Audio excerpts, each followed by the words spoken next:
김경래 최강 시사.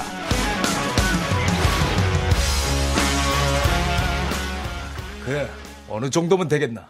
That's right. What will be the right price for you? 1달러는 너무 적소. 4달러쯤 합시다. 4달러? 4달러. 1급 4달러로 합시다. 1.5달러 합시다. 4달러. $2. That's double. 4달러. $2.50. 4달러. $3. 이건 말도 안 되는 인상이야. 4달러. Hell with this. All right. $4. 오케이, 땡큐. 오케이, 4달러. 네, 지금 들으셨던 예전에 드라마에 나왔던 부분인데요. 그 해방 직후에 미군과 이제 임금 협상을 하는 한국 노동자들이 하는 과정에서 이제 배우 김영철 씨가 4달러라고 계속 주장을 해서 결국 관철시키는 굉장히 당시엔 통쾌했던 장면인데요. 굉장히 화제가 많이 됐었어요. 근데 이게 현실에서는 쉽지가 않은 것 같습니다. 지금 주한미군 주둔 비용을 한국과 미국이 협상을 하고 있는데 우리 입장에서는 미국이 너무 많이 부르고 있고 협상이 지금 난항을 겪고 있습니다. 이게 자칫하면은 뭐 한미 동맹 이런 부분이 균열이 갈 수도 있다 이런 우려까지 나오고 있는 상황인데요. 어떻게 지금 접근이 되고 있는지 국회 외교통일위원회 소속 더불어민주당 송영길 위원 연결해서 입장 들어보겠습니다. 안녕하세요. 네, 안녕하십니까?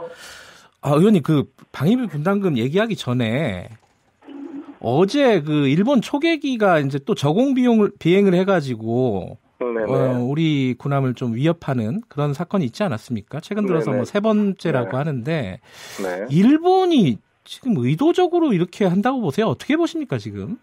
네, 그런 것 같습니다. 아무래도 그 사격 통제 레이더 그 발신음을 이렇게 추출해서 뭔가 또 자신들의 주장을 뒷받침하는 것으로 이걸 증거 조작을 하려고 하지 않은가 이런 우려가 듭니다. 예, 이게 한국 정부도 강경하게 단호하게 대처를 해야 됩니까? 이게 아니면 일본과 계속 대화를 유지하면서 이렇게 좀 어떻게 다독여가면서 가야 되는 겁니까? 어떻게 보세요, 이 상황을? 아니 이게 사실 초계 비행기가 20차례 경고 방송을 해도 응답도 하지 않고 50, 60m 고도로 날아왔다는 것은 거의 초저고도 비행 아닙니까? 5, 60m 상공이면 거의 그거는 사실 이 우방국이 아니라면은 이거 사격을 해야 될 그런 정도의 위협병이라고 보는데 왜 일본이 이렇게 무리한 행동을 하는지 모르겠습니다. 이게 한일 여러분 아시다시피 그 박근혜 정부 때 한일 군사 비밀 정보 보호 협정이 체결됐잖아요.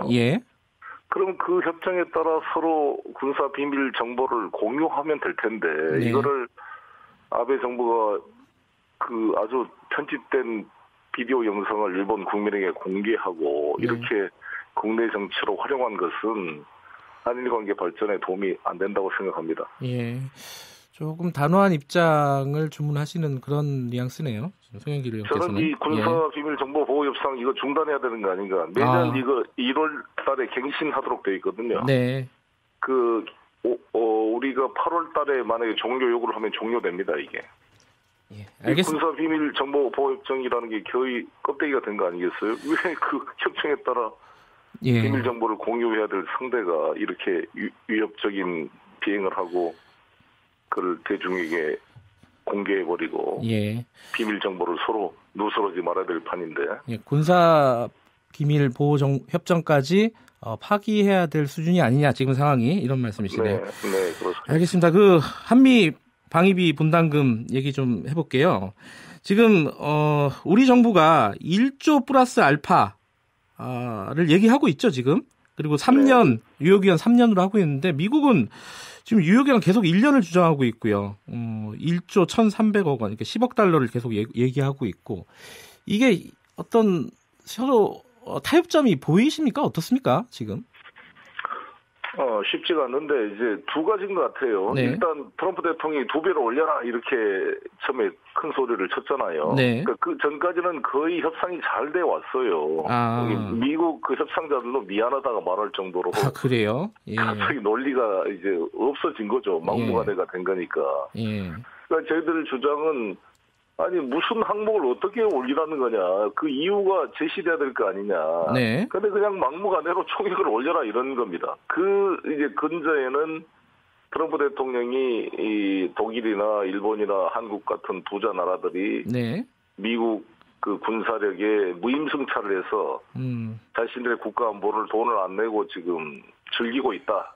이런 이제 선입견이 꽉 박혀 있는 거잖아요. 네. 근데 그렇지 않다는 것을 우리가 계속 강조하고 있죠. 우리가 미국 무기를 매년 3, 4조씩 지금 사주고 있고. 네. 지금 미국 평택 험프리 기지는 444만 평. 그건 전 세계 최고 수준의입니다. 예. 이 정도의 비용을 11조, 16조, 땅값, 거기 건설 비용에서 27조 이상을 투입해서 이렇게 만들어 놓은 세계 최고의 미군 기지를 본다면 그런 말이 안 나올 거예요. 그래서 저는 트럼프 대통령이 한번 평택 험프리 기지를 한번 꼭 방문해야 된다 이렇게 생각합니다. 최근에 보니까요. 뉴욕타임스도 미국 정부가 너무 한국을 압박하면 안 된다 지금 상황에서 이렇게 얘기를 했더라고요. 네.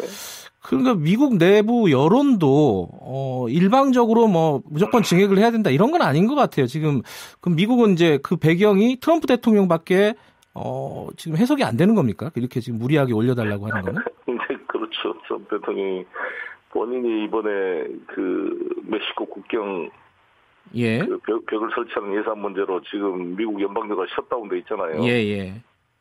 아무튼 자신이 이제 공약했던 상징적 조치이기 때문에 네. 계속 그런 것 같고요. 예. 특히 저희들은 이제 그 10억 달러, 1조 3천억 예.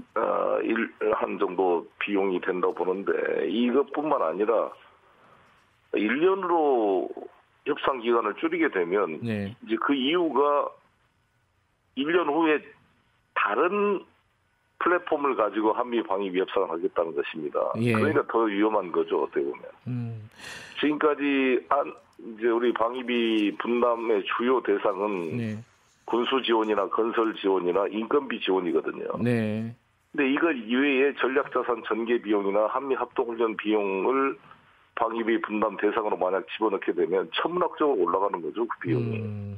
그래서 우리는 그런 감당할 수가 없는 거기 때문에 네. 이번 협상에서는 그런 제외를 시켰는데 일단 1년 해놓고 나서 되자마자 다시 새로운 플랫폼을 가지고 협상을 하겠다는 거기 때문에 네.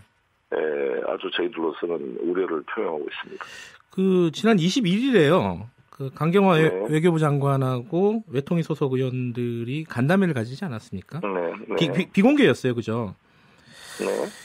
우리 정부의 협상 전략 지금 어떻게 진행이 되고 있습니까? 지금 이렇게 좀 난감한 상황인데. 네, 뭐 전략을 공개적으로 말할 수는 없는 거고요. 일단 저희들로서는 이게 무슨 근거가 있어야 될 거 아니냐 이걸 주장하고 있는 것이죠. 특히 협상 기간 1년에 대해서는 안 된다는 입장을 좀 표명하고 있는 것입니다. 예. 그러면은 지금 5년으로 되어 있는데 최소한 뭐 3년이라든지 뭔가 돼야지 1년으로 하게 되면 바로 1년 바로 하자마자 다시 협상을 또 시작해야 되는 상황이죠. 지금 협상 타결을 언제까지 해야 되는 거죠, 이게?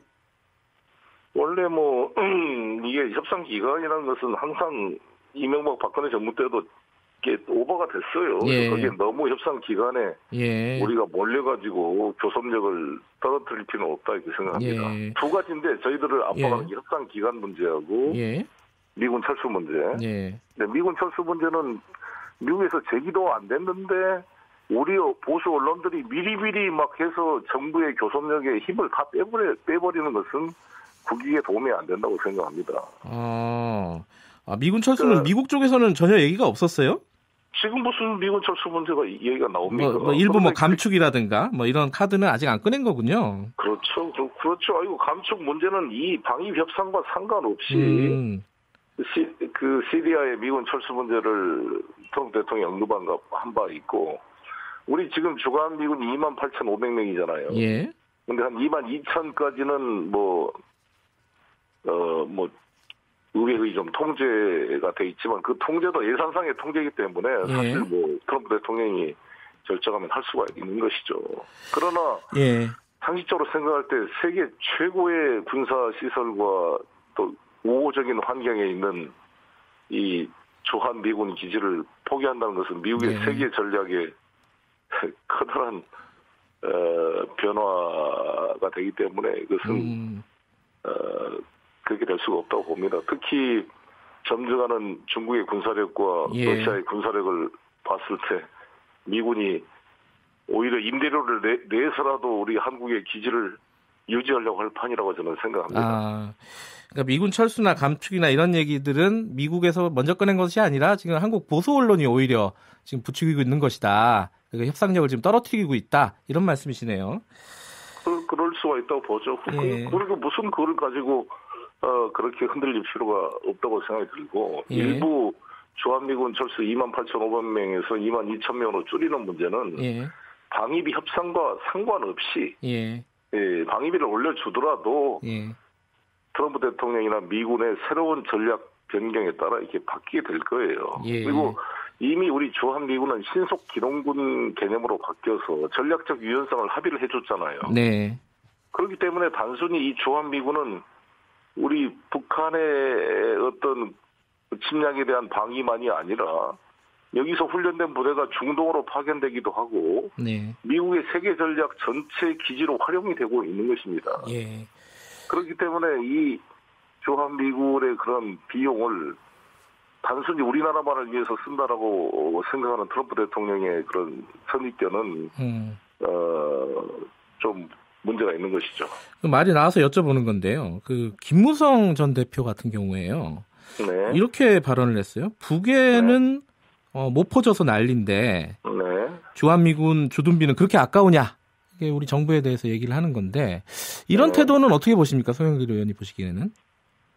아니 무슨 지금 그럼 그냥 다 퍼져란 말입니까? 아니 이유가 근거를 가지고 협상하는 거죠. 그럼 한미 FTA도 마찬가지고 방위비 협상도 우리 국익에 따라 논리적으로 해가야 되는 것이죠. 그게 지금 우리가 미국의 무기를 아까 말씀한 대로 1년에 3, 4조씩 사주고 있다니까요. 그리고 이미 지금 9,602억 원의 그 1조에 달하는 돈을 방위비 분담을 하고 있잖아요. 거기다가 13,000여 명에 달하는 우리 주한 미군을 보조하는 우리 이 한국인 노동자들이 일을 하고 있는 거 아니겠습니까? 네. 그 일각에서는요, 지금 이렇게 협상이 교착 상태가 계속되면은 정상들이 나서갖고 타결해야 된다, 단판을 져야 된다, 뭐 이런 얘기도 있는데 지금 상황이 그럴 정도의 상황인가요? 어떻게 보세요? 그런 문제를 정상이 단행할 문제는 아니라고 보고요. 밀고 당기면서 이렇게 조정이 되겠죠. 그래도 조금 낙관적으로 보시는 거네요. 조정이 될 것이다라고. 네, 저는 그렇게 생각합니다. 근데 이제 협상이 타결 안 되면은 뭐 미군 부대에서 일하는 한국인 근로자들 무급휴직 시키겠다 이런 얘기도 있잖아요. 지금 미국에서 나오고 있는 얘기인데. 그래서 저는 이 차제에 일본처럼 그 우리가 준 돈으로 미군이 고용 계약을 체결하는 방식이 아니라 우리 한국 정부가 직접 고용을 해서 용역을 제공하는 방식으로 바꿔야 된다 이렇게 생각합니다. 아예 시스템을 좀 바꾸자. 그렇죠. 아니 이게 왜 우리 돈을 미군에 줘서 미군이 우리나라 근로자를 고용하게 하냐고요. 우리가 직접 고용해서 용역을 제공해주면 될 거 아니겠습니까? 그런 것들은 이번에 분담금 협상에서 뭐 구체적으로 꺼낼 얘기는 아니겠죠? 아무래도 이야기가 됐습니다. 됐어요? 이걸 가지고 저는 이제 태스크포스 팀을 만들자. 당장 이번 협상에서는 여러 가지 때문에 지금 시일이 촉박하고 어렵다고 한다면 이 개선 방안으로 태스크포스 팀을 만들어서 이 문제를 다음 협상 때 본격적으로 거론해 보자는 게 제 주장입니다. 이게 안보 문제이기 때문에 국민들이 좀 걱정하시는 분들이 있어요. 한 언제쯤 타결이 될 거라고 예상을 하십니까? 제가 직접 말할 수 없고 뭐든지 협상이라는 게 기한에 쫓긴 사람이 지는 거 아니겠습니까? 그렇군요. 좀 더 자신감을 가지고 차분하게 논리적으로 해야지. 아니 막무가내로 돈 내놔라 이런 소리가 있었지. 제 기분 같으면 오히려 미군이 여기 임대료 다 내놔라 이렇게 하고 싶은 생각인데. 알겠습니다. 오늘 말씀 잘 들었습니다. 여기까지 듣겠습니다. 고맙습니다. 국회 외교통일위원회 더불어민주당 송영길 의원이었습니다.